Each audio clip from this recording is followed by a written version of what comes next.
Digital 410 Productions proudly presents the What's in Your Head podcast.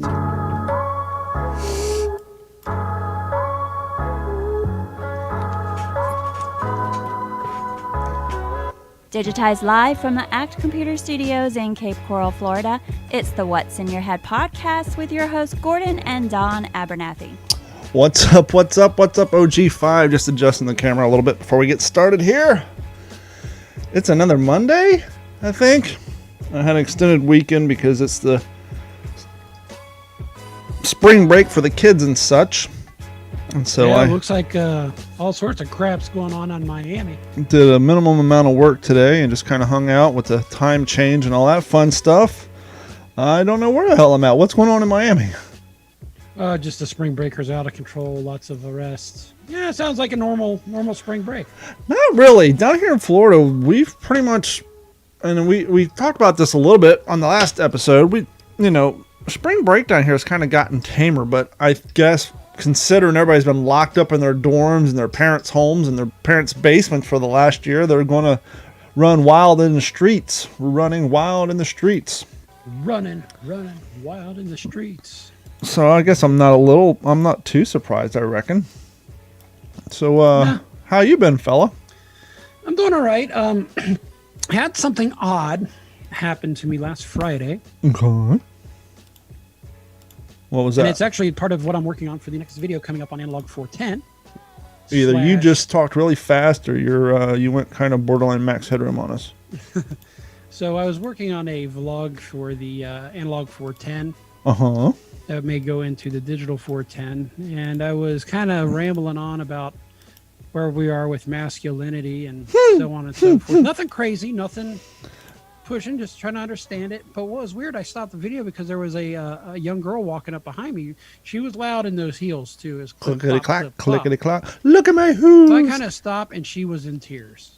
Aww. And she goes, I was just dropped off here. I don't know where I'm at. All I got is my purse. I mean, she had clothes on. I said, what side of town you're from? I don't know. He's like, do you know where Wet and Wild is? Because I'm thinking to myself, and this will be brought up in the video, I'm a middle-aged white guy. Mm-hmm. You're the worst thing out there. Like a ride or something, I'm going to get in trouble. That's just keep the camera on, man. Well, I should have, but I had shut it off because I let her use the phone. She didn't even have her cell phone on her. And so here's what you do. You walk straight down this road you're on. It'll end up at the Wet and Wild parking lot. And next to the Wet and Wild parking lot is a Clark County pool building. I figure somebody from the county can help her out if it's such a dire situation. Or say there's a 7-Eleven across the street. Walk over there. She'll be kidnapped and God knows what else. That bad? Oh, no, I'm just being facetious. I mean, come on, you've been to 7-Elevens. Yep.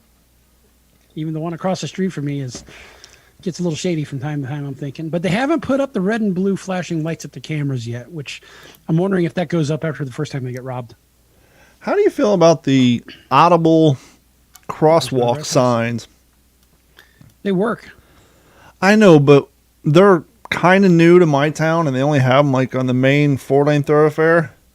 I mean, it may excuse the cotton tops down there. It may confuse them. It confuses my semi-old ass. I'm walking out of here. Hey, look. You're younger than me, bud. I hear watch. I'm like, what? What the?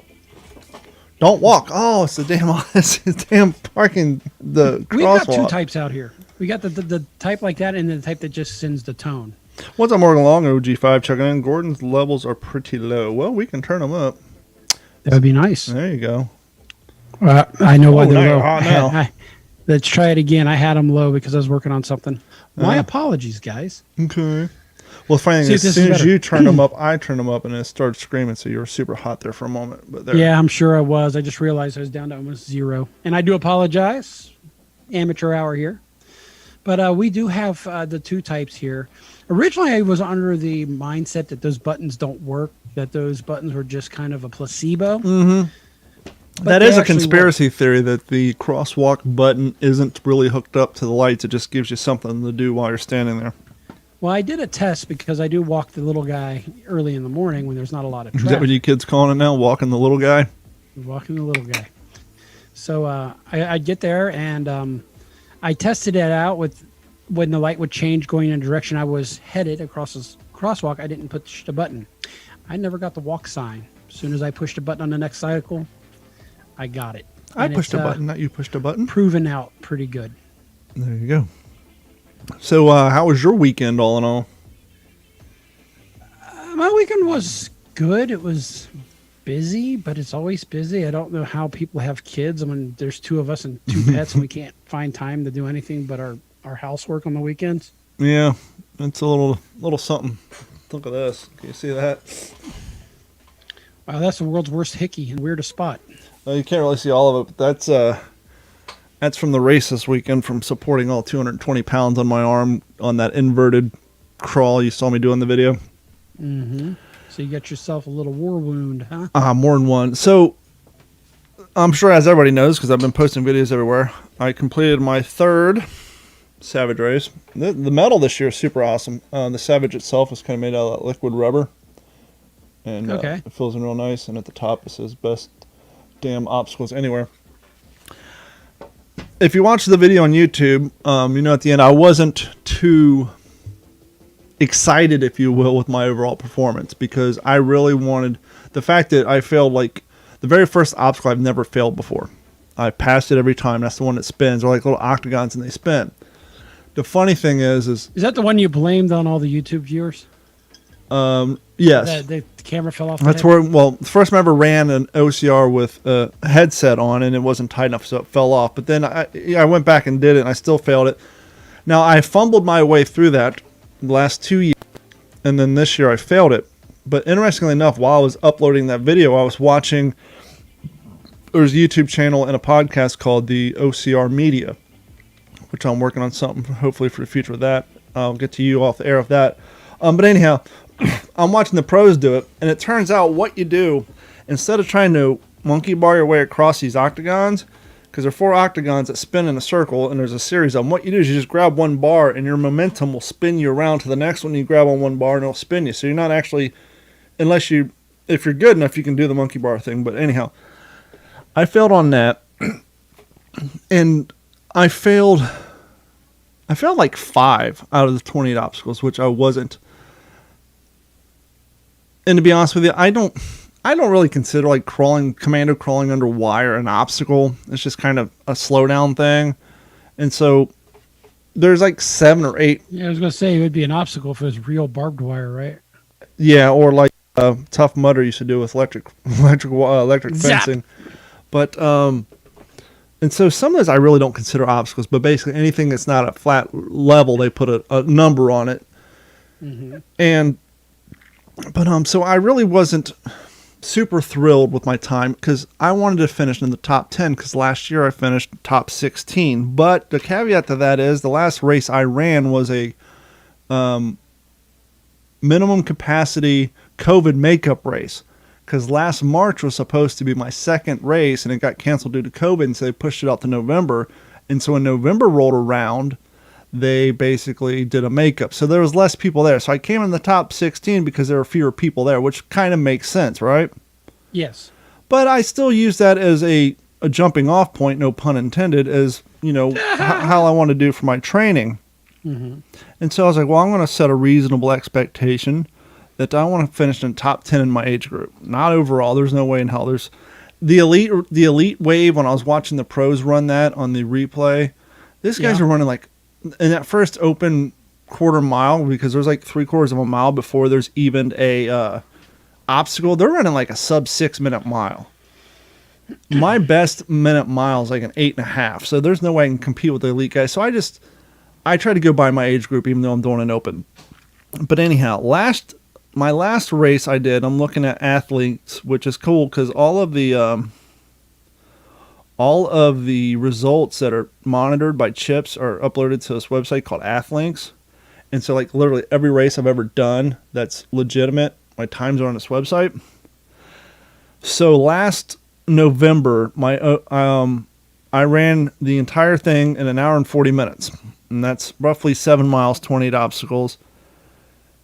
My pace was,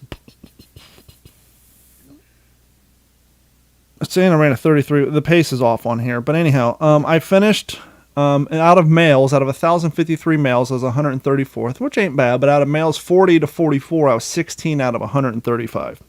Only 6 off. But that was last year. So Okay. I wasn't thrilled with the fact that this year I finished 25 out of 128. So what happened? What's the difference? Well, honestly, I wanted to blame it on the sleeping situation because I have trained. Are we talking the camper kerfuffle? Yes. As I said at the top of the show, this week is also Hey, spring that's 3 break. times fast. And so I thought, hey, I got to go to Dade City. I usually rent a hotel room. Why not just grab Nugget, grab Carrie, grab Bebop, Jumpin' Have Dad's a family outing, right? Jumpin' Dad's camper. And as you guys heard me complain last week, I was complaining about how next to impossible it is in the state of Florida to find a fucking campground that's not a 55 and up retirement village. And so I found one that's ran by Thousand Trails / Encore. They run a chain of campgrounds. The last campground that we went to was Peace River, which was a Thousand Trail Encore property, and we had a great time. So you think the standard is there, right? Mm-hmm. And I went as far as Googling campground without RV, looked at the pictures. They have a nice outdoor pool, all these beautiful pictures, all this good stuff. Thought good to go, right? So, go on there. This time, at the last RV hookup we had electric and water, but we did not have sewage. So, before we left, we had to trail around, find the septic and offload, which, whatever. And so I was like, you know what, this time. But the problem with that is that's when we discovered when Nugget took a bath instead of a shower, she filled up our gray water tank the very first day. And so for the second day, we had to basically shower in the on-site facility because we didn't want to have to tear everything up, go dump out the gray water, go set everything back up, right? Let me pause you right there. So those of you who are not watching, Don just pulled the bullshitting around the campfire move with his bottle cap. Did you see where that flew? I was like, what? So yeah, I went to snap my beer bottle cap, and it flew backwards and bounced off my headphone earpiece and just flew to the side. I was trying to flip it at the camera, but it went backwards and bounced. But yeah, anyhow, so the first and only time we had gone camping previous to this, we didn't have the sewer hookup, and we didn't know how small the water tank was, or I don't know how much water Sariana ran in the bathtub. But long story short, the very first night we were out of gray water space. We had just enough to flush the toilets a few times, but not take a shower, and I didn't want to tear the camp down, go drain the tanks, and come back. So this year, we were planning on staying Friday, Saturday, and maybe tearing down Sunday and hoping maybe we can get a deal if the park was a little empty, maybe stay Monday or Sunday night and then tear down Monday. We're kind of planning on that. So I was like, I don't want to get in a situation again where we're counting gallons on the gray water tank for flushing the toilet. So I paid for a premium spot. Mm-hmm. It came with power, water, and sewage. $76 a night. Sounds fantastic. So we leave Friday after Carrie gets home from work, and so it's about 3:00 time we pull out of here, and it's almost a 2 and 3/4 hour drive. But I got to drive through Sarasota and Tampa through rush hour. Sarasota, I don't know what the fuck you guys got going up there, but anytime I drive through Sarasota on rush hour, there's never an accident, but there's always a standstill traffic on the interstate until I pass the last exit, and then it opens wide up. I don't know if people don't know where the fuck they're going. It's people trying to get to that off-ramp the last minute, but there's never an accident. There's never any construction. It's standstill until you get past the last off-ramp, and then it opens wide up. Long story short, we get there like 7:15. Their office is closed. And so I find this lady standing there who's the park ranger. And I said, hey, I got Talking about the resident drunk. Yeah, something like that. Okay. I like that. She's like a manager of an apartment complex. Yeah, but she had a cool car with a fake badge sticker on the side that says Cloverleaf RV Resort Park Ranger. So is Hey. she a park ranger, sort of like that Metro State guy? No, she's a park ranger services? as much as the 70-year-old guy at the gated community sitting behind the fucking in the box checking IDs before he lifts the gate to cop. She's not. She's just somebody who's hired to quote I unquote was be going to their compare park it to ranger. that Metro State guy out of Florida who was funeral procession and he kept acting like he was a cop. But anyway, So, anywho, I tell her, hey, I would have been here a little sooner, but I got stuck in traffic. No worries. Go in over there, she points, and it's basically a room the size of a fancy outhouse. Okay. And it says nighttime reservations. And I walk in there, and there's a manila envelope stuck to the cork board that has my name on it. And luckily, when I reserved the spot, I accidentally hit pay a deposit instead of pay the full balance. So I only paid for one night. And so we get it. We see the map. I'm like, cool, I'm on a corner lot. This will be perfect to back in. I'm not an expert with backing this thing up. I've only done it a few times. It's 22 feet. It's dark outside. This will be pretty cool. Easy to get in and get out. So we pull up this spot. And it's right on the corner. So you have a road, like a 3 foot at the widest, 5 feet at the widest peak triangle grass spot. Another, what appears to be a road, but turns out it's just a concrete slab. A pole, grass, another concrete strips with two picnic tables. And I'm like, well, which ones are? So I get out and I'm got a light. The ones at the two picnic tables are spots like 255 and 256, and we're in spot 257. The pole closest to the little pad next to the street says 257. And I'm like, what the hell? We're basically in the street. And Carrie like, this is tiny, but there's no one here. What the fuck are we going to do? Sounds like you got the only paid a deposit only spot. I was like, well, should we park in there? She's like, well, what if you park in there and go to the race and then they show up in the morning? Can't tear down the camper, you'll have the truck. Okay, well, we'll deal with it in the morning. Yeah. Back the camper in. The patch of grass between the bottom step of my camper and the street is, like I said, at the widest point, and it's a triangle, so it's not a full strip. It's about 4 feet. I can't put my sunsetter awning canopy out that has the LED lights that provide shade. That's where you put all your chairs and you lounge out like your front porch. If I would have extended this thing, someone would have drove through it driving down the road at night. That's So all. you close. would have been lounging in the street. Yeah. So we had no picnic table. All right. Not even a place. You know, our whole thing, like I said last week, all we wanted was a patch of grass, a tree, a fire ring, and a place and a picnic table. A place that, yes, I know. The basics. You're not of a going campsite. camping. You're going, look, I just want a place that my daughter can sit outside for 8 hours a day and not be inside. My idea, I just wanted to be able to cook s'mores over a campfire, sit around outside, drink a beer, enjoy being outside. None of that could happen. One, there's no campfires in this entire place. They don't have fire rings. They don't allow campfires. Two, I don't have a picnic table. I have no place for the dog to hang out because, well, if I chain her to the front, she'll be in the street and get ran over. So I'm like, this is a goddamn nightmare. But I'll deal with it tomorrow. You basically got the worst lot in the trailer park. Yes, and it would essentially be like you bringing it to your buddy's house in the city and him letting you park it out back and hook up to the spigot and plug into their freaking outlet so you can get some power while you're staying there over the night before you travel on to your next destination. And praying to God some drunk doesn't come down an alley and plow into it. Well, it turns out this place wasn't a campground as they advertised. Yes, it's a campground, but it's a it's a long-term living facility and a place for the weary traveler to park their RV for the night. Everybody, so it's not clearly stated that in any of the nomenclature on the website. No, because they're trying to get people. They offer weekend rentals, but a majority of the people there, it's 55 and up, and then people who are, who either can't afford a house and they're living out of a camper out of necessity, because there were some people raising some kids there who are about 7 years old, which it's one thing to live in a trailer park, but to raise kids in an RV park is a whole nother sadness. That sounds like something you hear out this way. And so anyhow, it's 8 o'clock. I got my start time at my race is 10:05. I've been training for this thing. I wanted to get up early, eat breakfast, because last year, halfway through, I couldn't open up my hands. And interestingly enough, last week on Netflix, I was watching a show called Blown Away, and it's about glass blowing. And there was a competition where they had to go for 8 hours, and the woman said, the problem with going that long in a hot room like this where you're sweating all day is after a while the lactic acid builds up in your hands, you can't open your hands. I'm like, that's exactly what happened last year. So I did some research.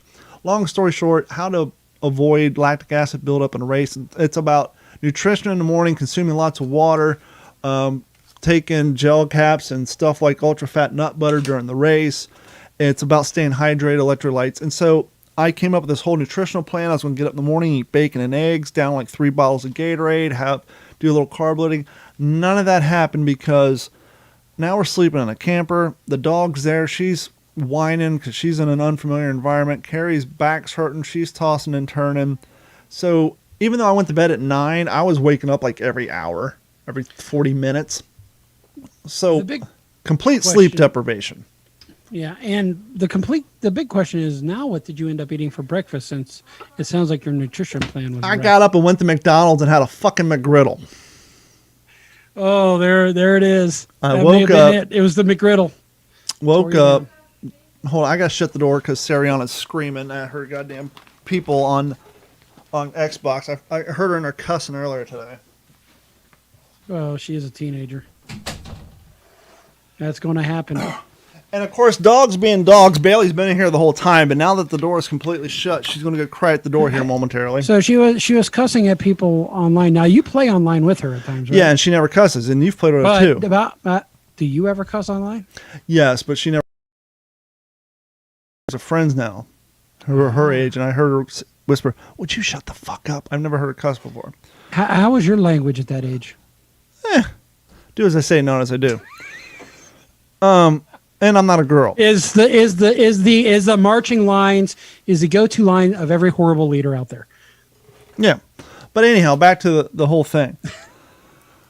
So no sleep. I get up. Let's just gloss over. I got to take the dog outside, get ready to go. I thought my race started at 10:15. My campground was only 30 minutes from the race site, so I leave about an hour early. I was wanting to get there to stretch, maybe run a mile around the place, get my legs warmed up, because I really want to finish in the top 10. And I was wanting to complete close to 100% completion on obstacles, which is absurd, but you got to have goals. So I get in the truck, and a bit everybody do. I stop, sit in the parking lot of McDonald's for like 15 minutes, get my sausage McGriddle, blah, and my nasty ass, what are you doing? My Coke? No, she's chewing on the bottle cap that fell off my head. Get the hash brown, drive down there, wait in line, and then as I'm signing my life away on the disclaimer and the waiver, I find out that my race starts at 10:05 and it's already 9:30. Fuck.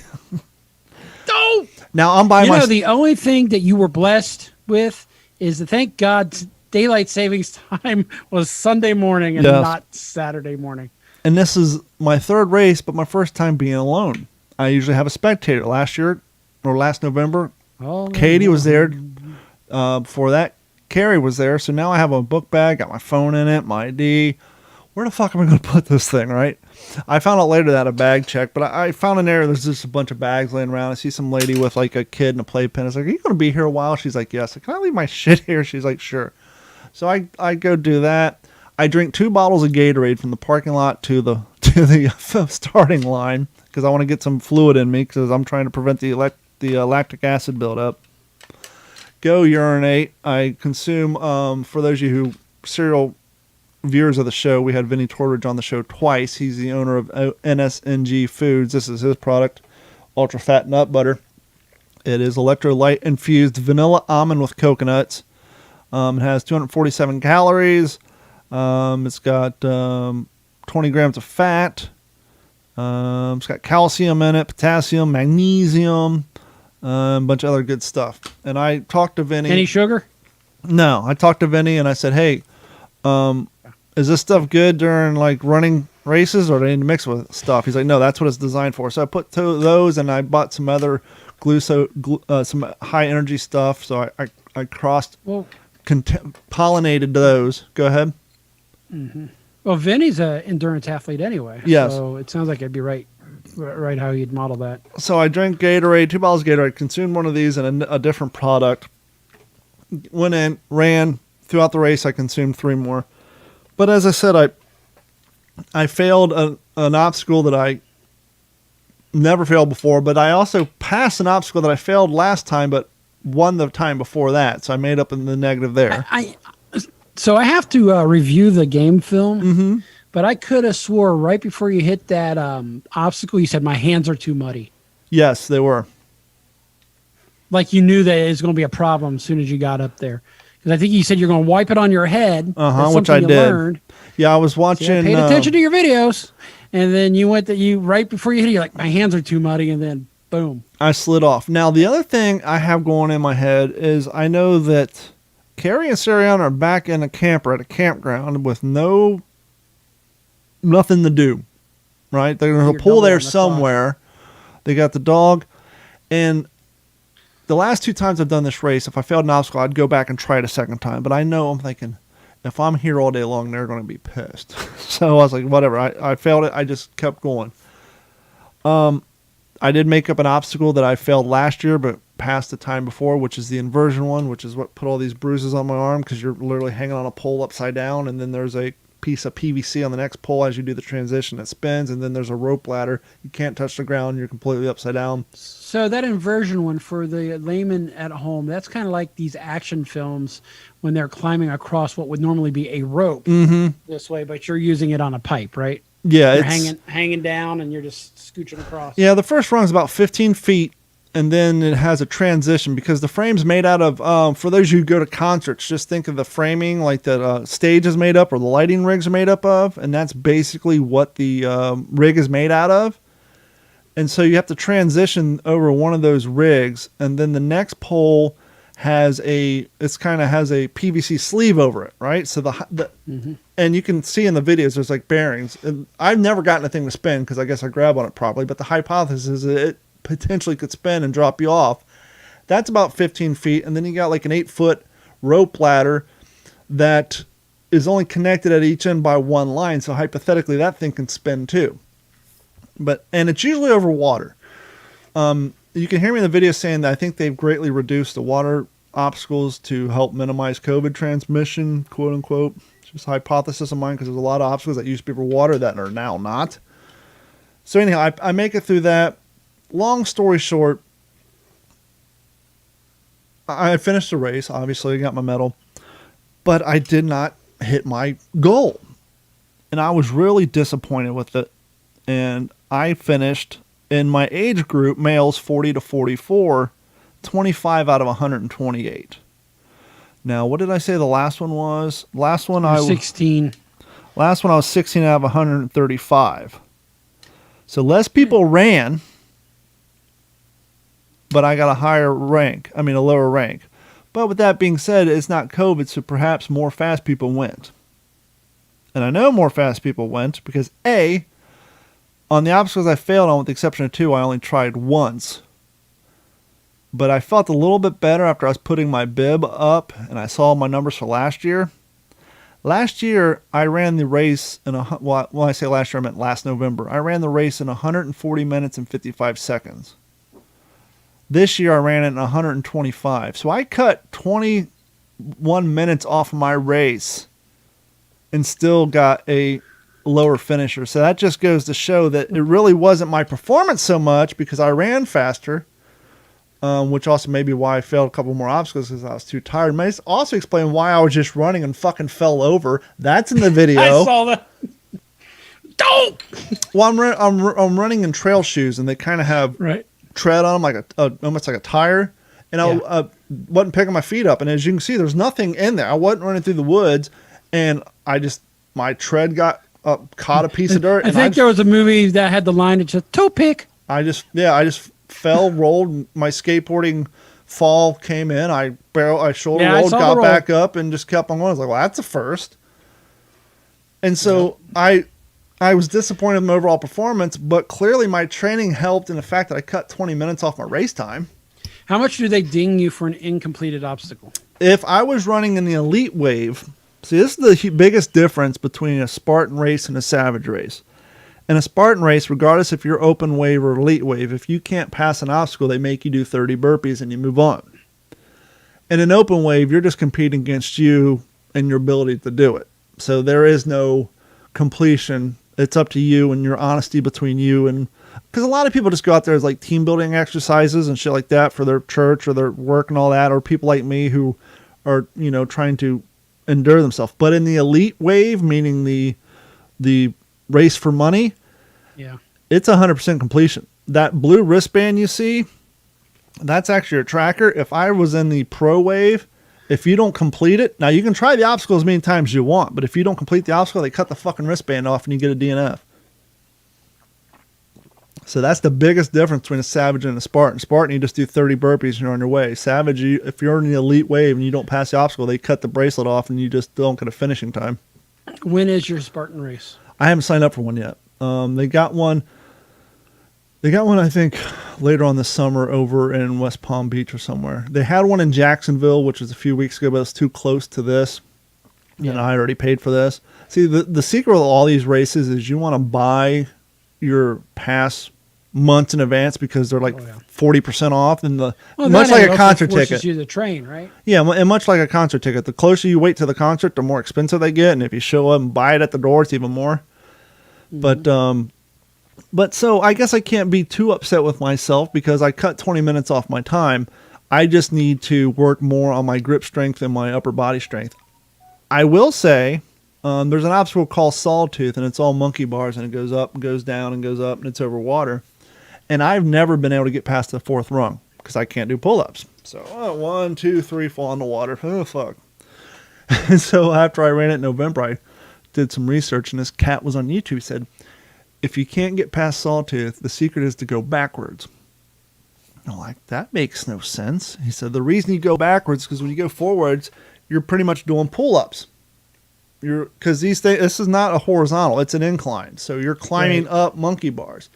And I think we had something like that at Ackerman Elementary School. I kind of remember a pitch. It just had one little pitch in it.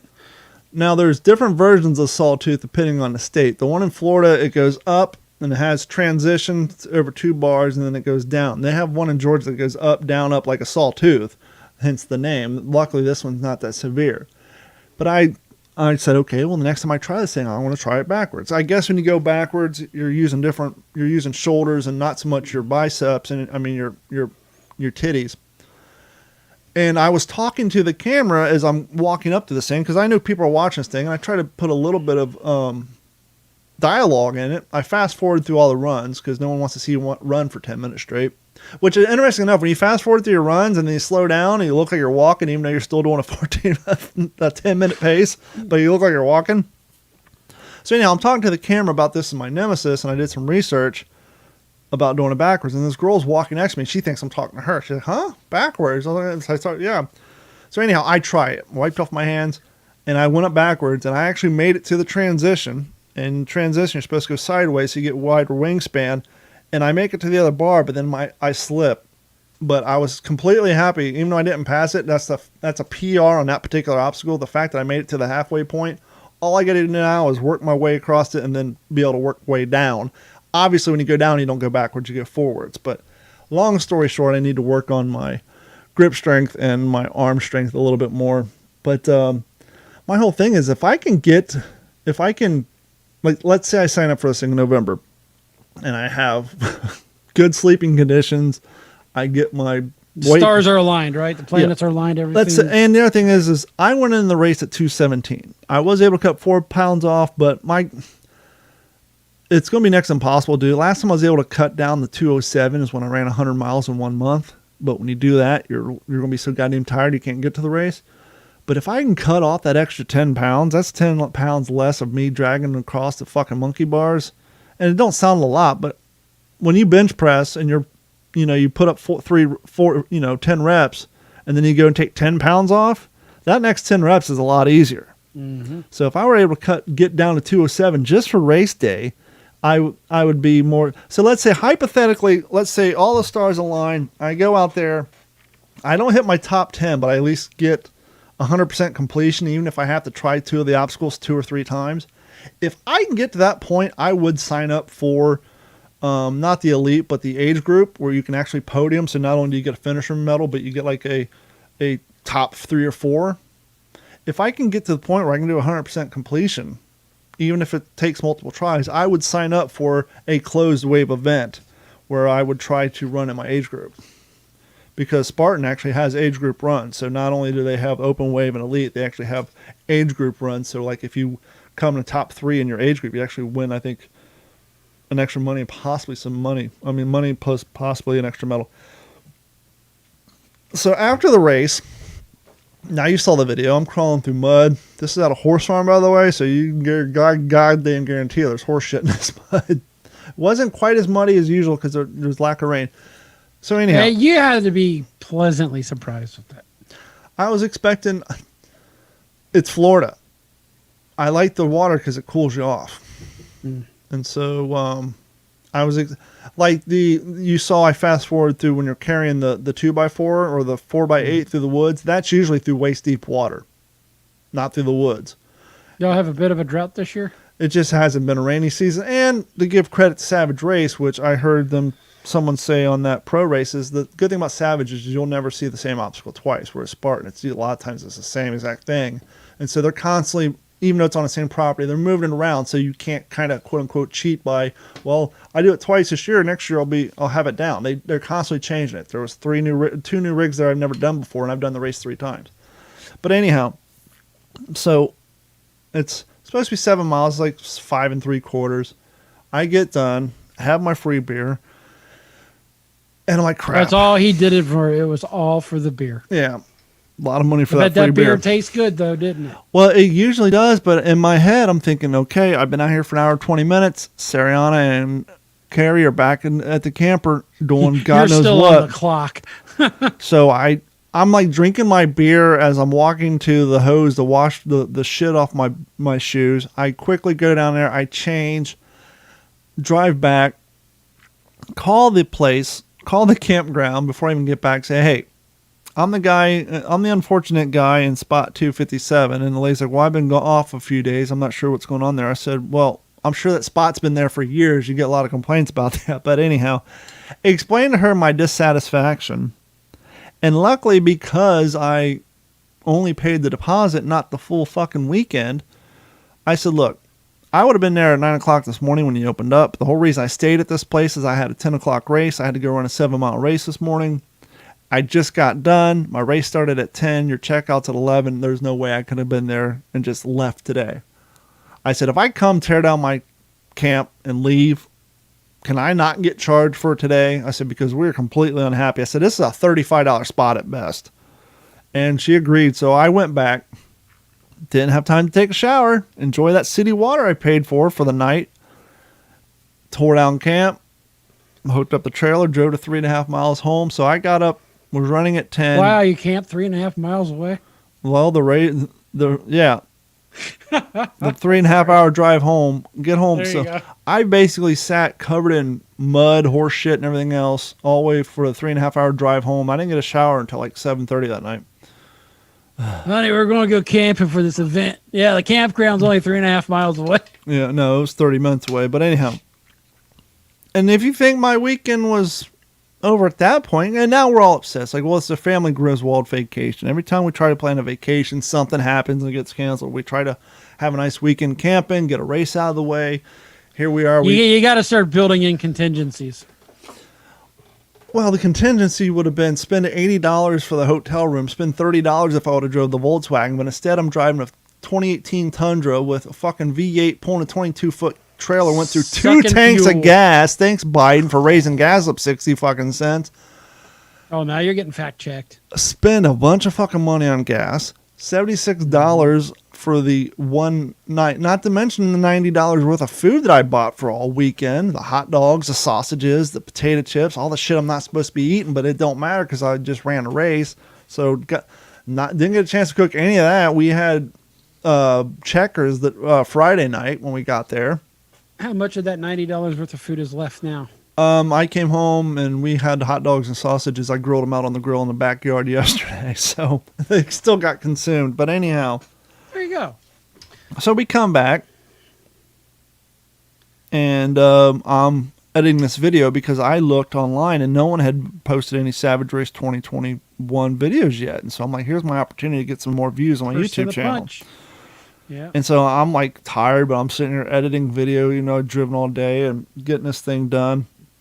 And I'm watching the replay of the live stream, and that's when they mentioned the time change. I wasn't even aware there was a time change. It's 1:30 in the morning, and it hits 2 o'clock, and I look at my Garmin, it says 3 a.m. Keep in mind, I've been up all day. Ran a race, drove 3.5 hours, go in there, Carrie's in there playing Overwatch. I light up my Garmin and point it. She's like, 3 a.m.? What the hell happened? time change. Okay, so anyhow, go to bed at 4:30. Tired as hell, sore as hell. 8 o'clock in the morning, nuggets in my bedroom. The police are here. Oh, fuck. They want their money for that campground.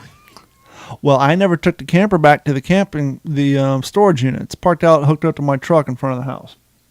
And that's a no-no in the Cape Coral. Well, I know you're supposed to call the city and get a overnight parking permit number, which tells code compliance you don't have a vagrant living in your camper. But I didn't do that. So I'm like, God damn it, I'm getting dressed. I go out there, and it's a female cop with a mask on. And it may have very well been the same female cop who knocked on my door 5 years ago to tell me my neighbor got shot and asked me if I had heard any gun violence. And I was like, hello? She's like, do you know anybody in the neighborhood with a brown and white pit bull? I was like, oh, well, I thought you guys were going to give me grief about my camper. And I'm tired. I'm like, hold on a second. And I said, a brown and white pit bull? She's like, yeah. I said, about a month and a half ago, I said, I run a lot. I said, about a month and a half ago, I walked on the other side and pointed. I said, the next street over, the house facing this direction on the corner. I said, about 2 months ago, I was running down that side road, and their brown and white pit bull broke the cable and came running right at me. And I was like, you better not, you better not. And she came up and just started licking me. I said, super sweet dog. It's a female. I just took her by her leash and walked her back, and she looked her apart and said, that sounds like the one. I don't know what happened. Usually, if you see a pit bull running around the neighborhood and you're freaking out, you usually call animal services. You don't call 2 Cape Coral police out. I don't know if this dog got a hold of the super mean, aggressive min pin that has free roam in the neighborhood that tries to bite my ankles every time I run past that fucking thing. But long story short, this pit bull got himself into enough attention that it required 2 cops to go knocking on people's fucking doors at 8 in the morning on a Sunday or Saturday. She didn't give you an answer on what's going on? No. I said, just go next street over. It's on the corner lot. It's in the backyard. You'll see the tree with the cable where it's usually... They're not these assholes who keep the dog outside all the time, but they'll let it out for an hour or two every night. But well, let's talk about daylight savings. And I kind of have a theory. One of the things you always hear is it's for farming. You lose an hour of sleep, right? Mm-hmm. Well, if you go to bed your normal time and you sleep in an extra hour, then you go about your next day and you lose an hour of being awake. Where did you lose your sleep? It's based off of you waking up the day before. Same with the gaining. I went to bed at the same time and I slept an extra hour. Therefore, I'm sleeping even. Well, do you know how and why daylight savings time started? Because we were lied to as kids. We were told it's about the farmers and the farms. They got to have enough light, although it doesn't matter because the light's either going to be stacked at the beginning of the day or the end of the day. You still got the same amount of light. So where did it come from? War production. First started in World War I. Interestingly enough, after World War I, they canceled the shit. But you still have the same amount of light throughout a 24-hour day. I mean, yes, it varies as the year. Well, back in 1915, electricity wasn't as widespread throughout the country. Correct. And so when you have people building in factories and all that, and farming and all that, they need the extra hour in the morning for employment and all that for war production. But anyhow, they got rid of it after the war. It gets lighter later now. Yeah, so you have more light. I just think they don't want to. I think it actually came down to, it's a war. They just don't want people to get up earlier. No, because they got rid of it. Time we're getting up. They got rid of it after World War I. Yeah. And then World War II came around, and I got a book that actually has the guy's name in it. The guy who came up with the idea for World War I reached out to Roosevelt's people and proposed the light change again. And he said, only thing I ask, if you do this, is when you sign it into law, can you give me the pen that you use to sign the bill? Which is why when you watch Trump and all these presidents sign all this shit, they have like one pen for every fucking book they sign because that pen goes somewhere. It was a Sharpie, but yeah. Roosevelt didn't do it. In World War I, the president gave that guy the pen. Roosevelt's like, no. He gave somebody else the pen. But anyhow, for whatever reason, and the reason we did World War II is especially on the West Coast, we had blackout curtains because we were worried about air raids because now we have airplanes. And so if you have, blackout times where no one can turn on the lights a certain period, or you have to have blackout curtains, they needed that extra hour of daylight. But for whatever reason, we never reversed it after the war. Really an extra hour of daylight? Apparently, it was enough of an extra hour that somebody in the fucking White House and the government decided it was a good policy. You still got the same amount of daylight. You're just shifting the clock. You just don't want to get up earlier. That's what it comes down to. You just don't want to get up earlier. No, because with the axis of the Earth and the rotation and the position of the sun at the year, perfect example. Yeah, so instead of the sun getting up at 5, now it gets up at 6. Instead of it going down at 9, now it goes down at 10. Yes, but so you're just shifting it. You're not saving shit. You're just shifting it. They should call it the daylight snooze button. Okay, well that's a valid point too. But and to validate what you're saying is, in the wintertime when I run at 7:30, it's fucking dark. Now when I run at 7:30, it's still light out, and I have some daylight to run and don't have to worry so much getting ran over. But yes, it's a daylight. When I walk Oliver at 4:30 in the morning, it's still dark. It's a snooze button. Yes, you're correct. But speaking of inept government policies, don't get me started. What's going on over in Portland? Who knows? I quit paying attention. Portland Mayor Wheeler seeks for a $2 million one-time STEM ramp-up. Well, they have a different heading on here, but Portland Mayor seeks a one-time $2 million budget to reinvest into the police. Who couldn't have seen that one coming? After Portland defunded the police, guess what happened, Gordon? Well, our homicide rates have gone up. There's already been 20 murders this year. And I think the homicide rates also went up, across the country, but in Minneapolis too. Oh, I got a story about Minneapolis that you're not hearing anywhere. The mayor of Portland, Oregon announced Thursday he would like to seek a $2 million and a one-time funding for police, other agencies, and an outreach program to try to stem rampant gun violence in his city. So where did the defund police people have a say? The mayor, in this article? The move by Mayor Ted Wheeler represents an about-face after city leaders in June voted to cut nearly $16 million from the police budget. Reductions that included the elimination of gun violence and reduction unit.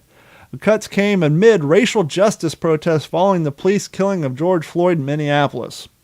Don't do it. Don't do it. We told you not to do it. Oregon's largest city has seen a spike in violence. So far this year, there has been 20 homicides, most result from shootings. During the same period of 2020, the deadliest year in the city in more than a quarter century. Yada, yada, yada. So are you saying that counselors can't stop gun violence? So you're saying that when you make it publicly known that you're going to defund the police, that people run wild in the streets? It's kind of like when you were complaining about the news telling, hey, Metro said they're not going to report any security alarms going off. Well, gee, thanks for announcing that. If you were going to quote unquote defund the police, it'd actually have to be in secret, and nobody could know about it. Mm-hmm. But then it flies in the face of the whole screaming that you got to defund the police. It's these gross overcorrections is what's going to get us knee-jerk reactions. Absolutely. Now, to be full, we got to do something. No, we got to do the right thing. Full disclosure. Let's talk about Florida and the tires off the coast. We got to do something. We got to create coral reefs. I hear that's turned into a shit show. Yeah, right. That was a dumb idea. Almost better than nothing. Sink some fucking Navy vessels. That works better. Mm-hmm. So, full disclosure, I don't watch a lot of news anymore. Me neither. 2020. Tucker Carlson got his in a ringer. Well, by the Pentagon. Yeah, whatever. It matters. He followed that up with, we were a little concerned at first, but then we got to thinking, the Pentagon's been going after Taliban for a while, and they're still around, so what do we got to worry about? So he basically came back and shot fire. And guess what? The Taliban doesn't give a about women's rights. Yeah, so he came back and followed that up with a smite on the Pentagon. But anyhow, so I haven't been paying attention, so maybe this got a little news coverage, but it clearly didn't get... Remember, what was the first autonomous zone called? It had like 15 names. Oh, Chad. Chad. Just think, douchey, white, middle-class guy. Chad. Now, why did all this happen? well, we know it happened because they want to get Trump out of office. But what was their excuse for all this happening in 2020? Black Lives Matter, which I get as a movement is great. The organization's a piece of shit. What was the tipping point? The final tipping point? Who became the martyr for that? Was he a SoundCloud rapper? No, it was George Floyd. It was. Oh yeah, he George was the Floyd. tipping I'm sorry. point. There was a lot of killings prior to that, but that's when the shit went off the rails. Which the court stuff's going on right now. Well, we haven't heard much about Antifa since Trump got out of office, but they're still around. Matter of fact, they just took over the George Floyd Memorial site as their new autonomous zone. Here's a reporter. I first saw this on TikTok, and then I Googled it, and nothing came up. So I went to DuckDuckGo, imagine that, and it took me to an offshoot site, but then that Did site... they tell you everybody was arrested in the capital of the United States, too? No, but then it actually linked to the New York Post. So, interestingly enough, Google didn't take me to the New York Post. I had to go to DuckDuckGo, go to one of these weird sites, and then that circled me back to the New York Post. So the New York Post is talking about it. It just took a little while for the internet to let me know about it. Here is a reporter walking up to the border of the autonomous zone, and you have a female and a male Antifa member walking towards them. Oh, gotta get this advertisement out of the way because, this page has been sitting idle for exactly 52 minutes. Wow, sorry for talking about Savage Race for an hour, but anyhow. No, you're not. Yeah, I'm not. I didn't have any other content to talk about anyhow. But anyhow, here's a guy walking up to extraordinary break the autonomous zone.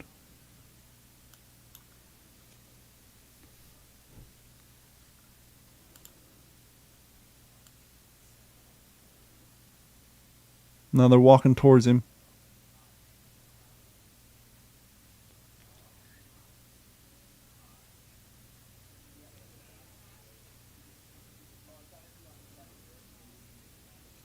Is that a threat?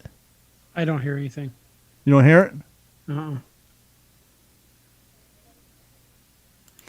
Okay, well that's weird. I'll play the TikTok version I had recorded.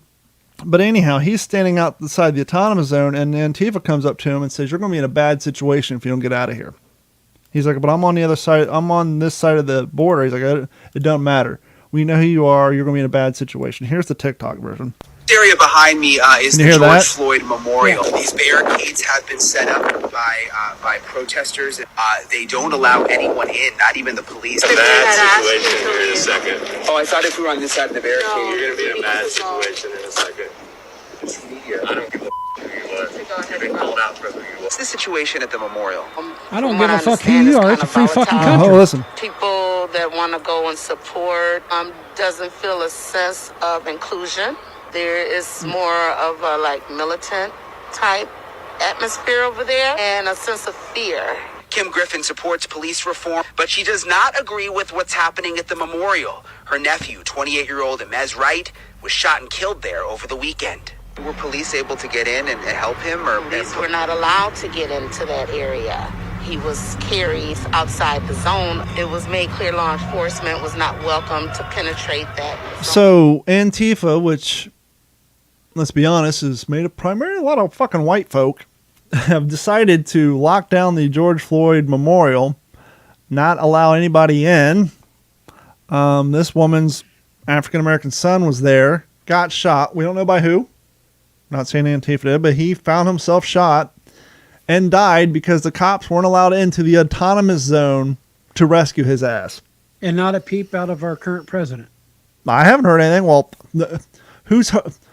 no one's heard of Biden. The only thing that's come out of Biden was a video that was pre-recorded because there's people outside the White House saying nothing's going on here today, and there's allegedly a press conference, and then, of course, Nothing to see here. And then the nutballs, the super extreme right-wing nutballs who...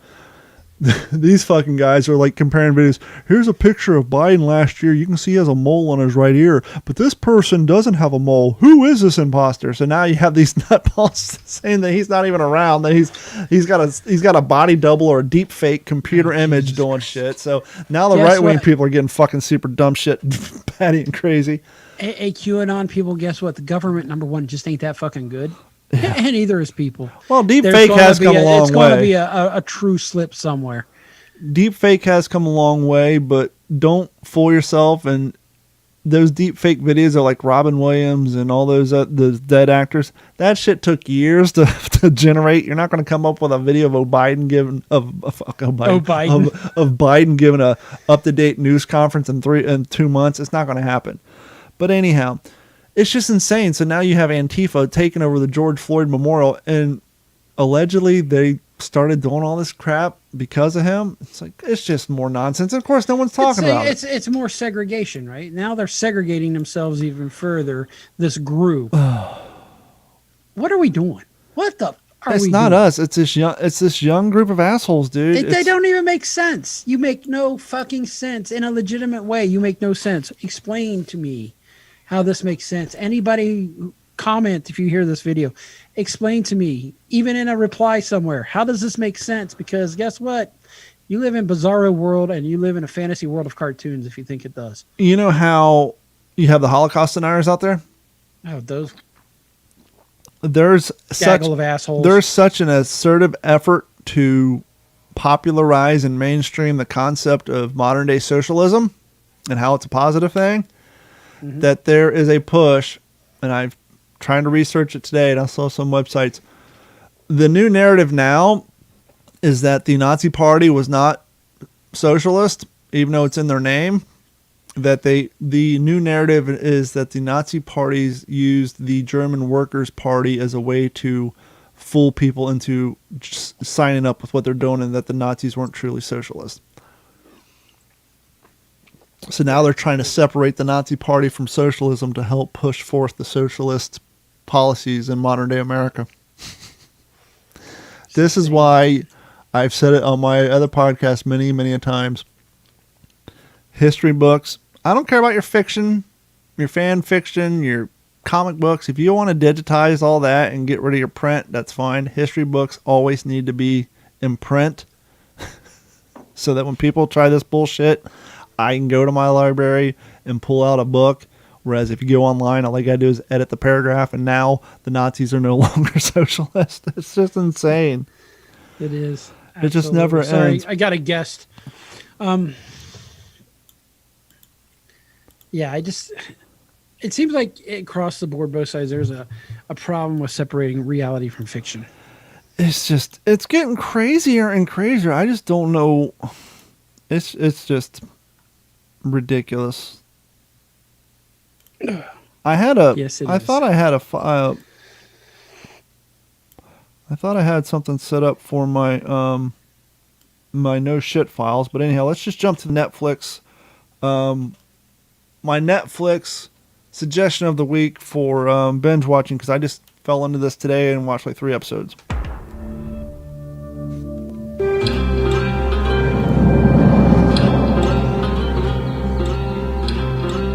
You have an individual living in a little cabin by himself in essentially a wilderness area right outside a very small town.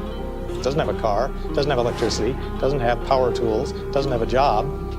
I figure he's one of those guys, holed up somewhere, obsessing, reading every article he can find on the ills of society as he sees them, and pounding his fist on the table saying, I got to do something about this. And the kind of guy that the neighbors say he was a little torque, but he kept to himself, kind of quiet. I wanted physical freedom.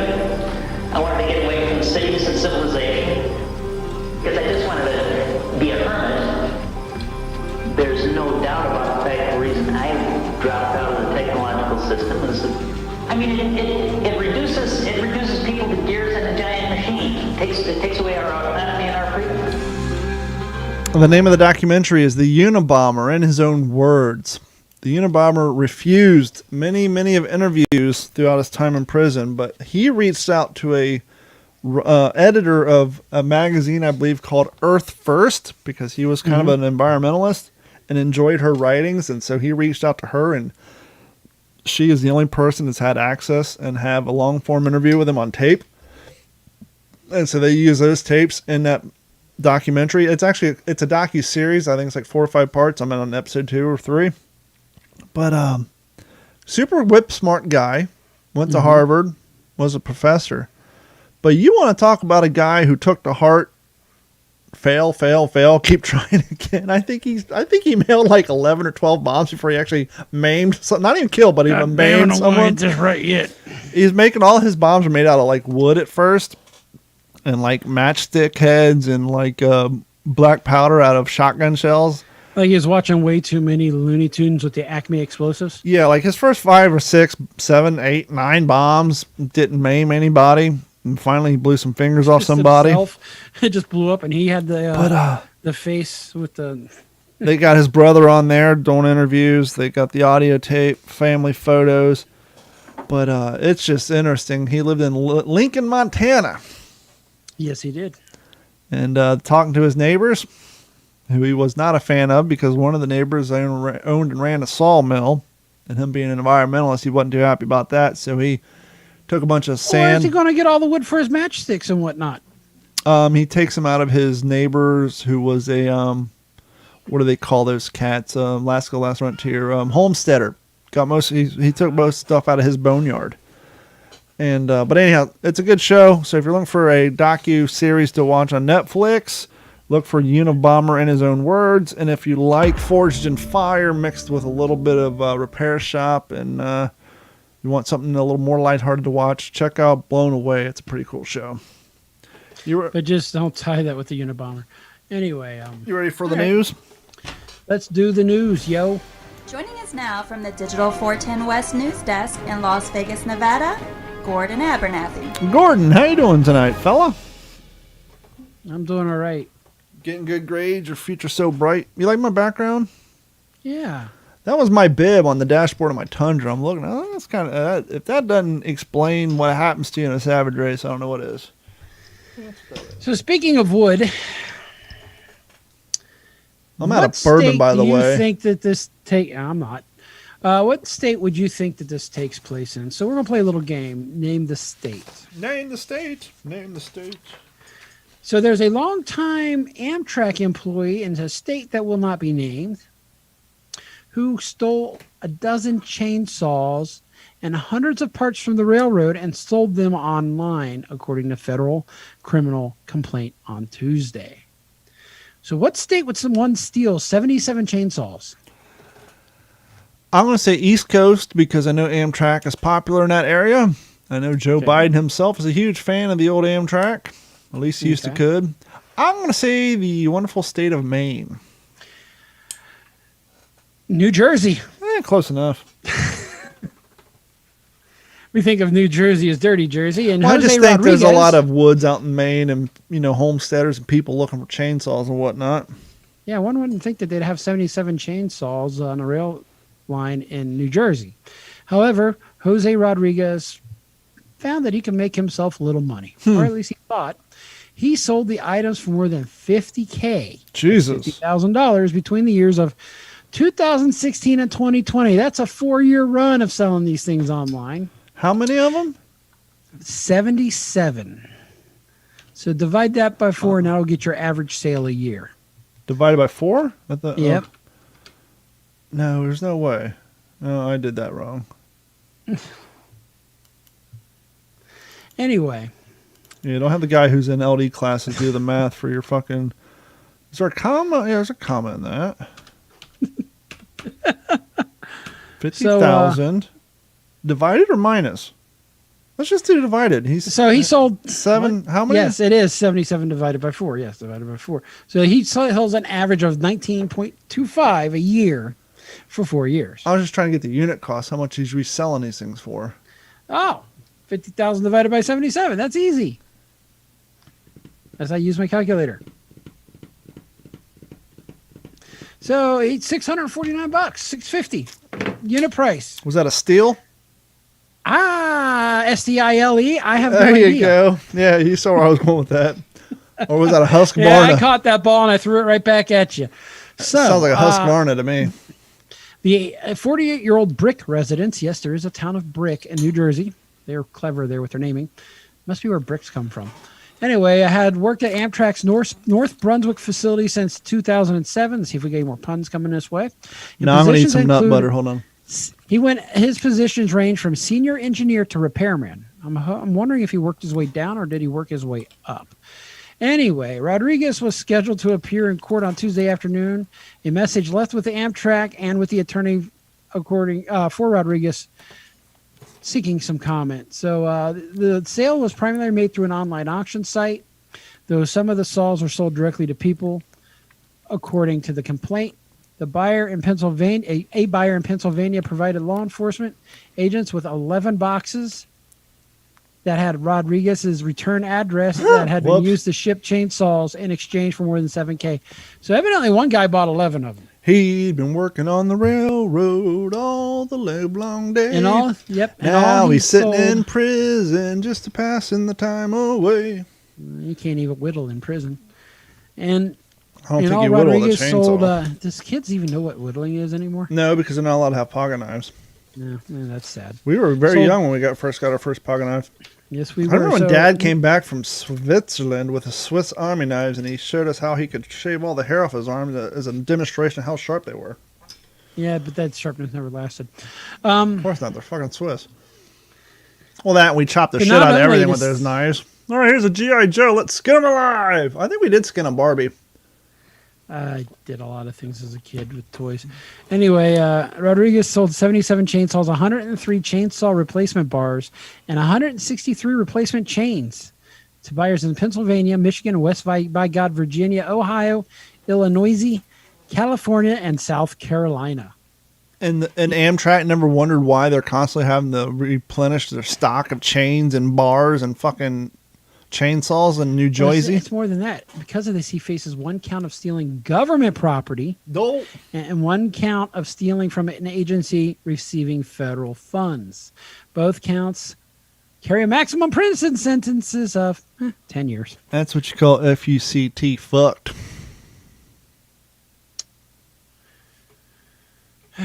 White supremacists. I think I They're sent everywhere. you an email with this picture. They're everywhere. I sent you an email with this picture. You got to look at this guy because he looks like he's missing a few branches from the family tree. You don't say. You don't send it to my say. Gmail? Yep, to your Gmail. So this is out of Falls Church, Virginia. A former Old Dominion University student. You don't look like the type of guy that do well in university, by the way. No. His eyes are getting real close together.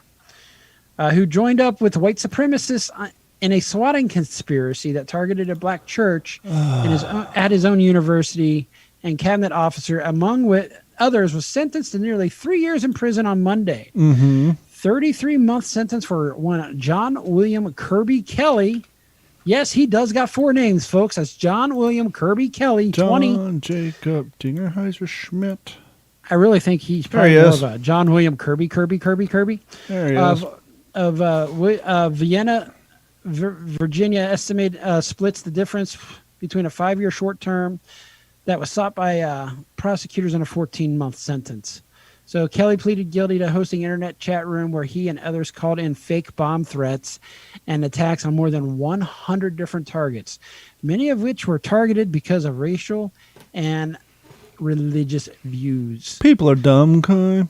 Okay, that's why I wanted to send that picture to you. Wow, Among there's those- amazing delay in our stream because I have the photo up now, but I know you watch it via Facebook, so you can't see it. So I got the big-eared Monchichi looking kid up there now. So among those in the conspiracy was the founder of Adam Waffen Division, Waffen a as in neo-Nazi hate group yeah. that individual John C. Denton of Montgomery, Texas, has also pled guilty and is awaiting sentences. Mm-hmm. So Kelly was 17, living at home in Northern Virginia. You don't say looking like that. When he started the Graveyard Chat Room. Tell Yes, me he it don't was look called- like a Monchichi. He looks like, yes. Monchichi, He said he needs a few branches in that tree. I think they're just a little too pure blood. The chat room soon became a haven for hateful rhetoric by white supremacists, because as we know, they're all idiots. Well, who it's delighted in the chaos caused by their swatting calls. So these are the toolboxes and the tool bags that go out and call a SWAT department on this guy and say there's something going on, so they get inconvenienced with the SWAT team showing up.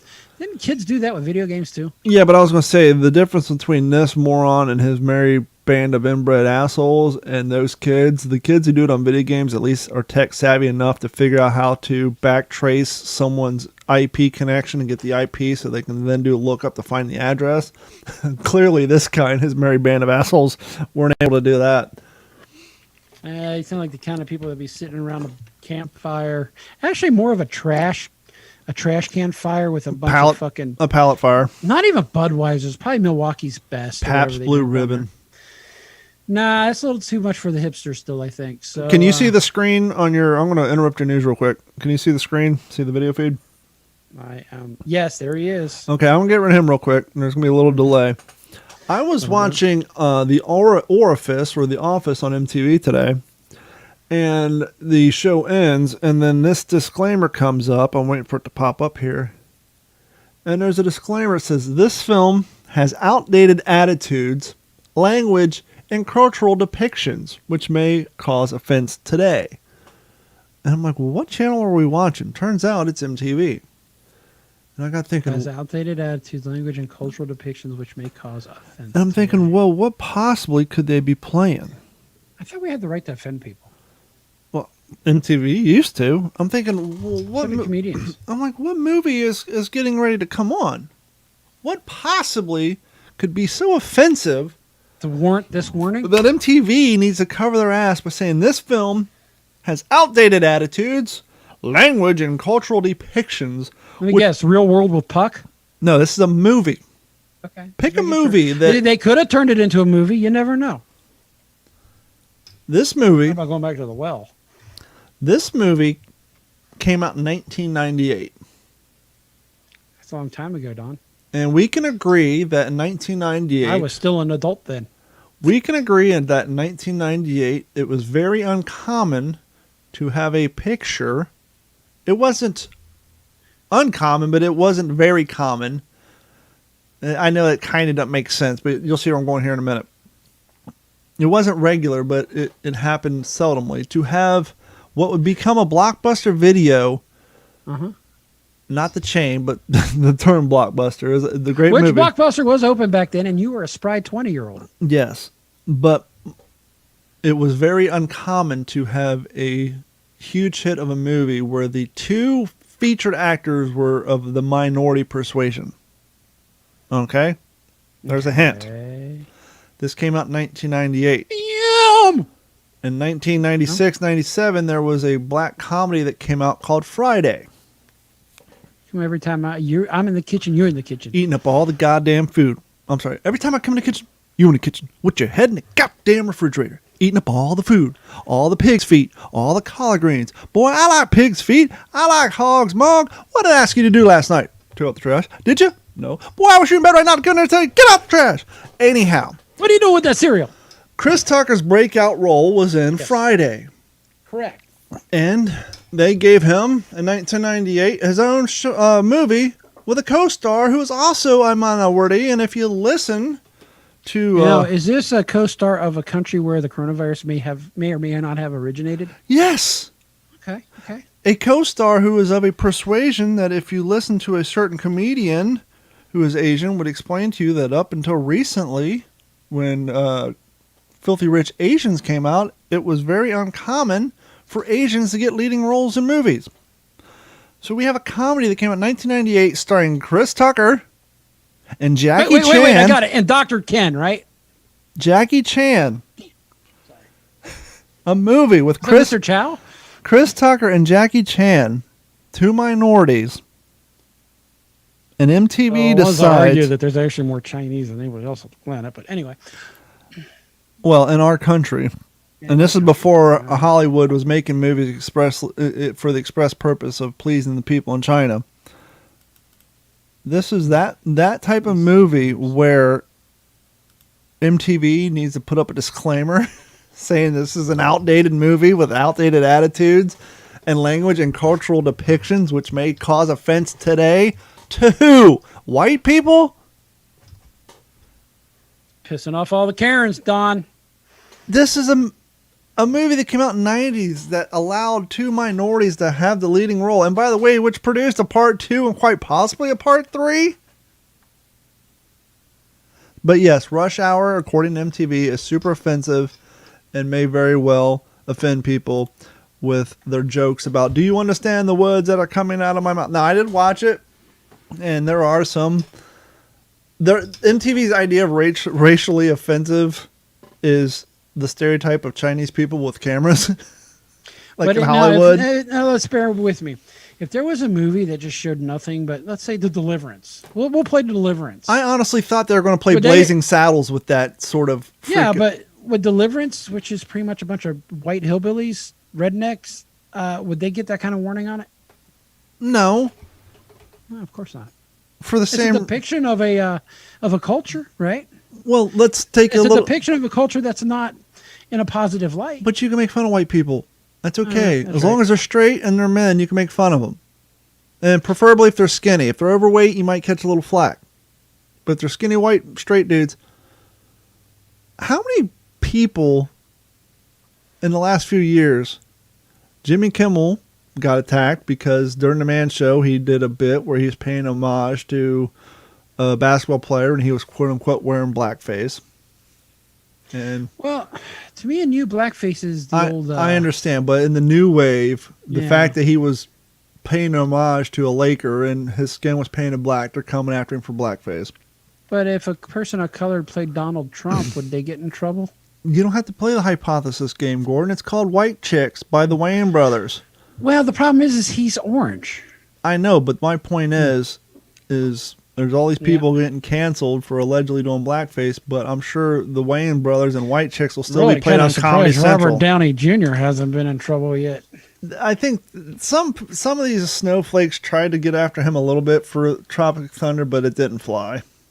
Yeah, he did a good job. But anyhow, I just thought it was insane that MTV deemed it necessary to put up a cultural offensive disclaimer before fucking Rush Hour.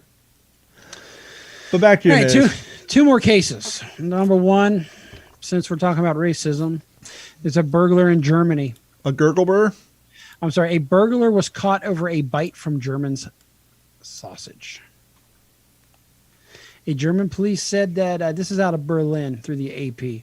German police say they have solved a 9-year-old burglary after DNA was found on a half-eaten piece of sausage that matched that of a man detained in France over an unrelated crime. Did he rob a government building? A politician? I can't imagine that the German police, unless they're better than the American police, I mean, when your house gets broken into here in America, the cops say, look, we're not going to find these guys. We're just going to file a report and go about our day. The fact that they have this burglary on file for 9 years and still active. What's odd about this story is the police. Everything. Everything. Police in the western town. This could have been it. Yeah. In the western town, Demois. Schwelm said Thursday that the sausage belonged to the victim and the suspect. Plot thickens. Shot sausage. A 30-year-old Albanian citizen appeared to have helped himself to bite during the March 2012 break-in. So he was breaking in. He saw a piece of sausage there. Decided, you know what? I'm a little fucking peckish. Let me grab a bite of this sausage, and it was that got him busted because it wasn't clear the type of sausage known in Germany as a wurst that the burglar had nibbled on. The police said it was of a hard variety. Got to insert all sorts of jokes here. Investigators were recently alerted by French police that they had taken matching DNA samples from a man involved in a violent crime. But the Schwelm police said the suspect remains free and, in their way of writing, at worst case, he may escape punishment. The statute of limitations on the burglary has expired, thus, like the sausage, meaning that he will not likely be extradited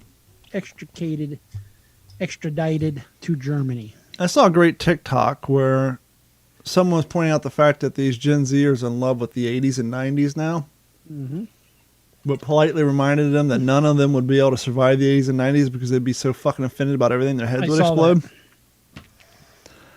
How are you guys still alive? How are they going to cancel? Wait until the day where the Gen Z living out their 80s desires run into a little group called the Pet Shop Boys. All right. And they come across this song called West End Girls. There's a lyric in West End Girls that go, in the West End town, in the dead end world, where the East End boys are West End girls. Now, what does that mean? Does that mean they're trans? No. That means that the guys at the East End were such pussies that they are the equivalent of the women who are tougher on the West End. But you can't say that. That's offensive. You can't compare the guys to the girls over there. They're going to try to cancel the Pet Shop Boys now? Probably. Did you ever watch the movie Minority Report? Yes. Where they try to arrest people for crimes they haven't committed. I think from your story earlier today, you are familiar with Dade City, Florida? Yes, sir. I was in Dade City. And interesting enough, I was in Dade City last weekend, and there's a World War II reenactment there next weekend, which I probably won't go to. Evidently, Florida sheriff has been sued over a program that predicts crime. Oh, yeah? U.S. Representative Matt Gaetz has called Florida's governor to remove a sheriff who was sued this week by 4 residents, claiming an intelligence program run by the top cops agency violated their constitutional In right. Dade City? I can't imagine they got the fucking budget to do that. Well, in a tweet on Thursday, Gaetz, a Republican congressman from the Florida Panhandle, said Governor Rick DeSantis had the authority to remove the Pasco County Sheriff Chris Nocco. Oh, Pasco County. Okay, Dade City. Yeah, this was out of Dade City. I gotcha. And should be considered doing so. I don't care that this is being done by a GOP sheriff, according to Gaetz. It's awful that he harasses a citizen because you think they may commit crimes and hoping to make their lives miserable. So anybody who has seen Minority Report, they pretty much predict that you're going to do a crime. The intelligence program run by the Pasco County Sheriff's Office uses arrest histories and information from police reports to determine which residents are most likely to break the law. Deputies then make repeated visits to those individuals' homes, even when there are no warrant or evidence of a crime, according to an investigation by the Tampa Bay Times. That just flies in the face of the whole theory of paying back to society. Yes, I committed a crime. I did my time. I paid back. Now the whole hypothesis is that I have somewhat of a clean slate to move on in my life. Nope, not there. Not in Pasco County. And that will be the news for today. I lost my sounding board because I was running through photos on Facebook.